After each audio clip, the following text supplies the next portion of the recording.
Hello दोस्तों, good morning. मैं विवेक सागर। आज का हमारा टॉपिक है वैदिक सभ्यता, वैदिक सिविलाइजेशन। वैदिक सभ्यता में लोगों को लोहे का पूर्ण ज्ञान नहीं था। वैदिक सभ्यता में लोहे के साक्ष्य कहाँ से प्राप्त है? वैदिक सभ्यता में लोहे के साक्ष्य अतरंजी खेड़ा, जिला एटा, यूपी उत्तर प्रदेश से प्राप्त है। सिंधु घाटी सभ्यता में सबसे पहले उपयोग की जाने वाली धातु कांसा थी।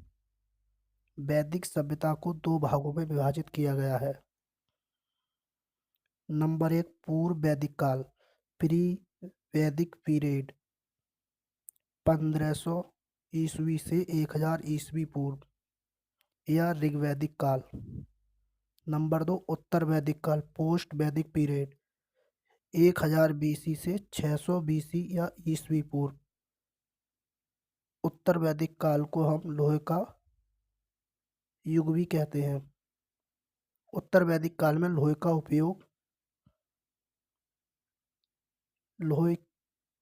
लोहे धातु का उपयोग हुआ है। लोहे धातु के उपयोग के साक्ष्य कहाँ से प्राप्त है? तो उत्तर वैदिक काल में लोहे धातु के साक्ष्य अतरंजी खेड़ा, जिला एटा, यूपी उत्तर प्रदेश से प्राप्त है। वैदिक सभ्यता का अर्थ क्या है? वैदिक सभ्यता का अर्थ है वेदों से।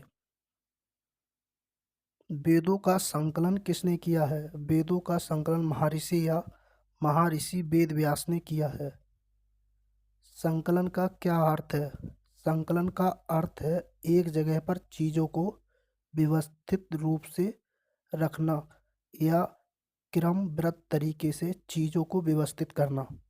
वेदों का क्रम वेदों का क्रम है वेद, ब्राह्मण ग्रंथ, आरण्यक, उपनिषद। आर्यों द्वारा निर्मित सभ्यता वैदिक सभ्यता कहलाई। वैदिक सभ्यता का निर्माण किसने किया? वैदिक सभ्यता का निर्माण आर्यों द्वारा किया गया। आर्य कौन थे? आर्य गोरे लोग थे जो विदेशी लोग थे या विदेश से आए थे। आर्य का अर्थ है श्रेष्ठ। Very very important point. वैदिक सभ्यता कैसी सभ्यता थी? वैदिक सभ्यता एक ग्रामीण सभ्यता थी, विलेज ऑफ सिविलाइजेशन। सिंधु घाटी सभ्यता कैसी सभ्यता थी? सिंधु घाटी सभ्यता नगरीय सभ्यता, शहरीय सभ्यता थी, सिटी ऑफ सिविलाइजेशन। सिंधु घाटी सभ्यता के बाद एक नई सभ्यता का निर्माण हुआ जिसे हम वैदिक सभ्यता कहते हैं। शहरी या नगरीय सभ्यता एक सिंधु सभ्यता थी जिसका पतन या विनाश या नष्ट होने का मेन कारण बाढ़ थी। इसके बाद वैदिक सभ्यता आई जिसने ब्राह्मणी सभ्यता को विकसित किया। वैदिक सभ्यता के लोगों की भाषा क्या थी? वैदिक सभ्यता के लोगों की भाषा संस्कृत थी। वैदिक सभ्यता की सामान्यता जानकारी, वैदिक सिविलाइजेशन ऑफ जनरल इंफॉर्मेशन। वैदिक सभ्यता में शाकाहारी और मांसाहारी दोनों तरह के लोग थे। सामान्यतः मकानों का निर्माण कच्ची ईंटों से हुआ था। वैदिक सभ्यता एक ग्रामीण सभ्यता थी। वैदिक सभ्यता में लोगों को 4 वर्गों में विभाजित किया गया। नंबर 1, पुरोहित। नंबर 2, योद्धा। नंबर 3, व्यापारी। नंबर 4, श्रमिक। पुरोहित वर्ग में राजा महाराजा लोग आते थे। योद्धा वर्ग में क्षत्रिय या वीर लोग आते थे। व्यापारी वर्ग में व्यापार करने वाले लोग आते थे और श्रमिक वर्ग में मजदूर लोग आते थे। सिंधु घाटी सभ्यता के पतन के क्या कारण थे? सिंधु घाटी सभ्यता के पतन के मुख्य कारण बाढ़, जलवायु परिवर्तन, प्राकृतिक आपदाएं आदि मेन कारण थे या मुख्य कारण थे। वैदिक सभ्यता के पतन के क्या कारण थे? तो वैदिक सभ्यता के बाढ़, जलवायु परिवर्तन, प्राकृतिक आपदाएं, बाहरी आक्रमण, राजनीतिक बदलाव, सिरमक आंदोलन का उदय, ये सारे वैदिक सिविलाइजेशन के मुख्य कारण थे। वैदिक सभ्यता के लोगों की माप तोल के क्या साधन थे? तो वैदिक सभ्यता में लोग 16 के गुणक में माप तोल किया करते थे। 16, 32, 64। वैदिक सभ्यता के अंदर हड़प्पा लिपि के लगभग 400 अक्षर पाए गए हैं या देखे गए हैं। आर्यों का आगमन कहाँ से हुआ है? आर्यों का आगमन कहाँ से हुआ है? मैक्स मूलर के द्वारा आर्यों का आगमन। मैक्स मूलर एक इतिहासकार हैं। मैक्स मूलर ने कहा आर्य विदेशी लोग जो मध्य एशिया से आए थे। आर्यों के आने के साक्ष्य बोगज कोई अभिलेख 1400 बीसी अभिलेख से प्राप्त है। मैक्स मूलर के द्वारा बताया गया है आर्यों ने भारत पर आक्रमण किया, सिंधु घाटी सभ्यता का पतन किया। मैक्स मूलर द्वारा बताया गया है आर्य मध्य एशिया से हिंदू कुश पर्वत के रास्ते भारत में आए और सिंधु घाटी सभ्यता का पतन किया। आर्य गोरे थे जो विदेशी लोग थे। द्रविड़ काले थे जो भारतीय लोग थे। आर्य वर्षित द्रविड़ के बीच युद्ध हुआ। आर्यों का राजा सुदास था और द्रविड़ 10 राजा थे जिसमें 10 राजाओं की हार हुई और आर्यों के राजा सुदास की जीत हुई। आर्यों का राजा सुदास था। द्रविड़ 10 भारतीय राजा थे। इस कारण आर्यों ने सिंधु घाटी सभ्यता का पतन किया। आर्यों ने एक नई सभ्यता का विकास किया। वह सभ्यता वैदिक सभ्यता थी। नोट: मैक्स मूलर द्वारा सिंधु घाटी सभ्यता का पतन आर्यों द्वारा किया गया है, ये कथन गलत है। सिंधु घाटी सभ्यता का पतन मुख्य कारण बाढ़ थी या प्राकृतिक आपदाएं थी। अन्य इतिहासकार व्यक्तियों के द्वारा आर्य लोगों का आगमन कहाँ कहाँ से है? अन्य इतिहासकार व्यक्तियों के द्वारा आर्य लोग कहाँ कहाँ से आए थे? एडवर्ड मेयर ने कहा आर्य पानीर का पठार से आए थे। पेनका हट ने कहा आर्य लोग जर्मनी से आए थे। दयानंद सरस्वती ने कहा आर्य लोग तिब्बत से आए थे। गाइल्स ने कहा आर्य लोग हंगरी से आए थे। बाल गंगाधर तिलक ने कहा आर्य लोग उत्तरी ध्रुव से आए थे। आर्यों का भारत में आना सबसे ज़्यादा मैक्स मूलर द्वारा मध्य एशिया से माना गया है। मैक्स मूलर के द्वारा सिंधु घाटी सभ्यता का पतन आर्यों ने किया, इस कथन को असत्य माना गया है। सिंधु घाटी सभ्यता का पतन मुख्य कारण बाढ़, जलवायु परिवर्तन, प्राकृतिक आपदाएं थीं। आर्य के समाज को पंच जन कहा जाता था क्योंकि आर्यों के काल में समाज 5 वर्गों में विभाजित था। नंबर 1 राष्ट्र, नंबर 2 जन, नंबर 3 विश्व, नंबर 4 ग्राम या गांव, नंबर 5 कुल या परिवार। राष्ट्र: आर्यों के काल में राष्ट्र को सबसे बड़ी इकाई माना जाता था। कुल: आर्यों के समाज में आर्यों के काल में कुल को सबसे छोटी इकाई माना गया है। आर्यों के काल में समाज का विभाजन: नंबर 1 राष्ट्र, नंबर 2 जन, नंबर 3 विश्व, नंबर 4 ग्राम या गांव, नंबर 5 कुल परिवार। ये सबसे छोटी इकाई थी और राष्ट्र सबसे बड़ी इकाई थी। आज वर्तमान में समाज का विभाजन। आज के दौर में वर्तमान में समाज का विभाजन: सबसे पहले राष्ट्र नेशन, उसके बाद राज्य स्टेट, उसके बाद जिला डिस्ट्रिक्ट, जिला में हमारा तहसील, तहसील में विकासखंड ब्लॉक, विकासखंड में गांव विलेज और गांव में परिवार, परिवार में फैमिली। आज के दौर में यह है हमारे राष्ट्र का विभाजन है।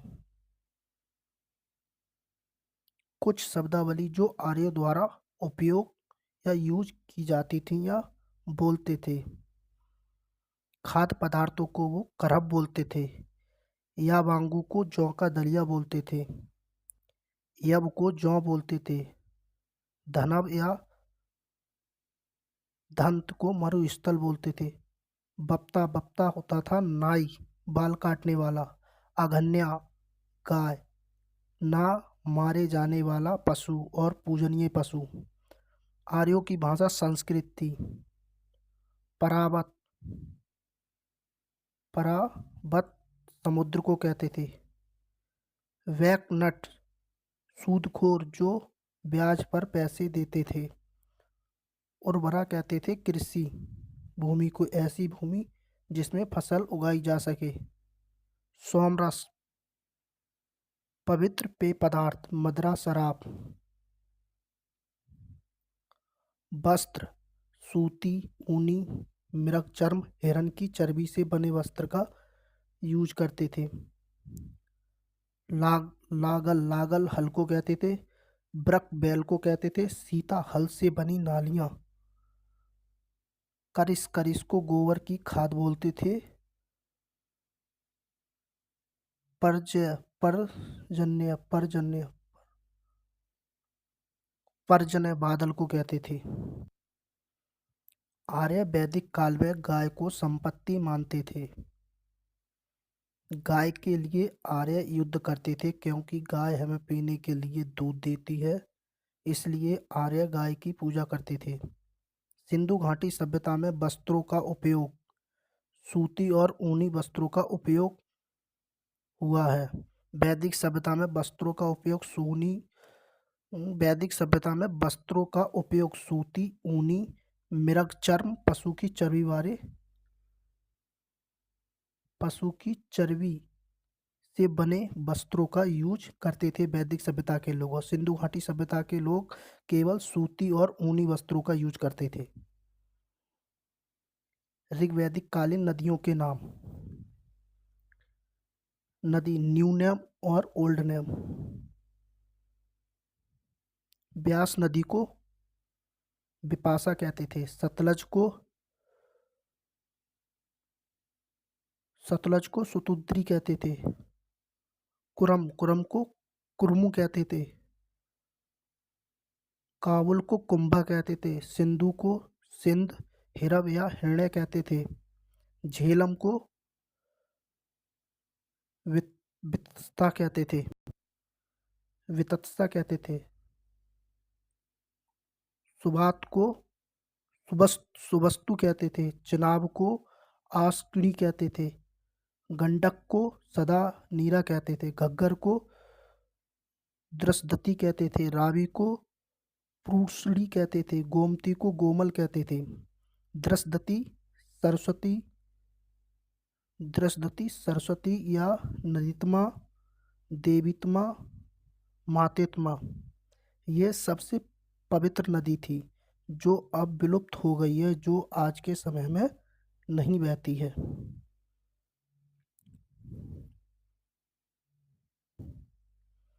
पूर्व वैदिक कालीन या ऋग्वैदिक कालीन समाज की विशेषताएं क्या क्या थीं?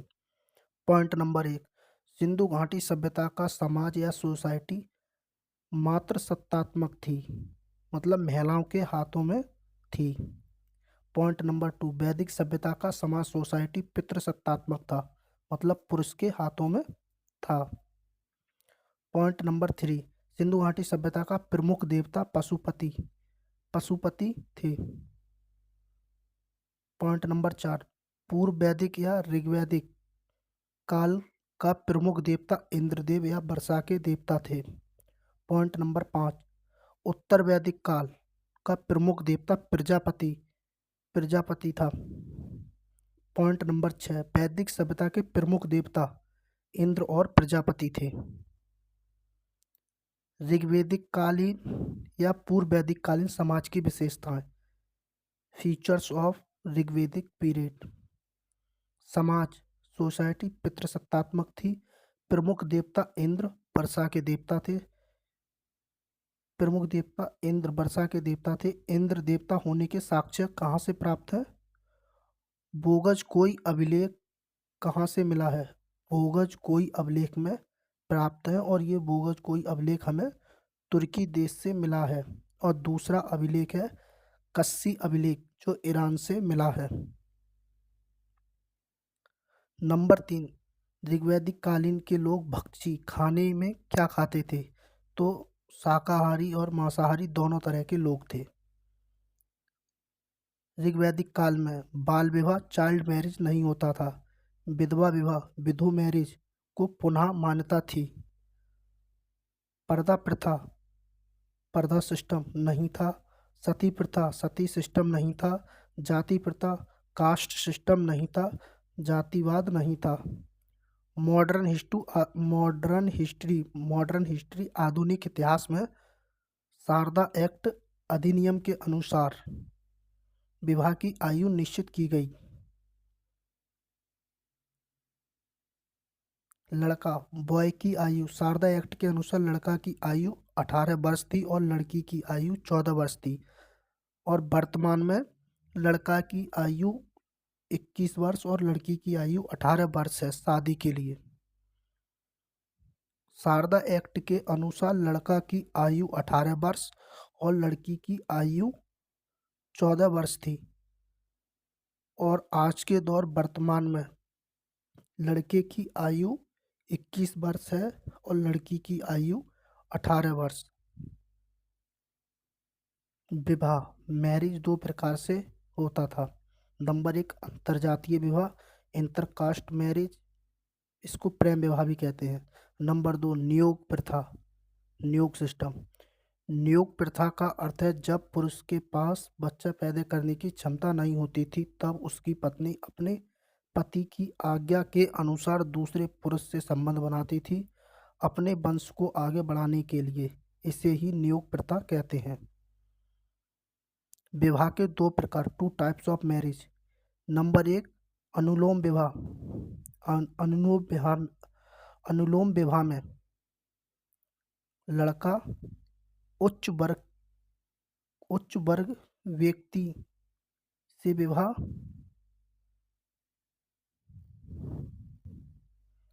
अनुलोम विवाह में उच्च वर्ग का व्यक्ति निम्न वर्ग के व्यक्ति से शादी करता था। मतलब उच्च वर्ग का लड़का होता था और निम्न वर्ग की लड़की होती थी। विवाह संपन्नता के आधार पर होता था। पैसा वाला व्यक्ति अपने लड़के की शादी निम्न वर्ग की गरीब घर की लड़की से शादी करता था। प्रतिलोम विवाह में इसका उल्टा होता था। निम्न वर्ग का व्यक्ति उच्च वर्ग के व्यक्ति से विवाह करता था। लड़का निम्न वर्ग का गरीब होता था, लड़की उच्च वर्ग की अमीर होती थी। नोट, ऋग्वैदिक काल में प्रॉपर्टी संपत्ति के आधार पर विवाह होता था। No caste marriage, only property के आधार पर विवाह होता था, संपत्ति के आधार पर विवाह होता था उच्च वर्ग और निम्न वर्ग में। सबसे पुराना या प्राचीन वेद कौन सा है? ऋग्वेद है। वैदिक सभ्यता की उत्पत्ति किसके द्वारा हुई है? आर्यों के द्वारा हुई है। वैदिक सभ्यता, जिस समय वेद लिखे गए उस समय को वैदिक साहित्य कहते हैं। वैदिक साहित्य किसे कहते हैं? जिस समय वेद लिखे गए उस समय को वैदिक साहित्य कहते हैं।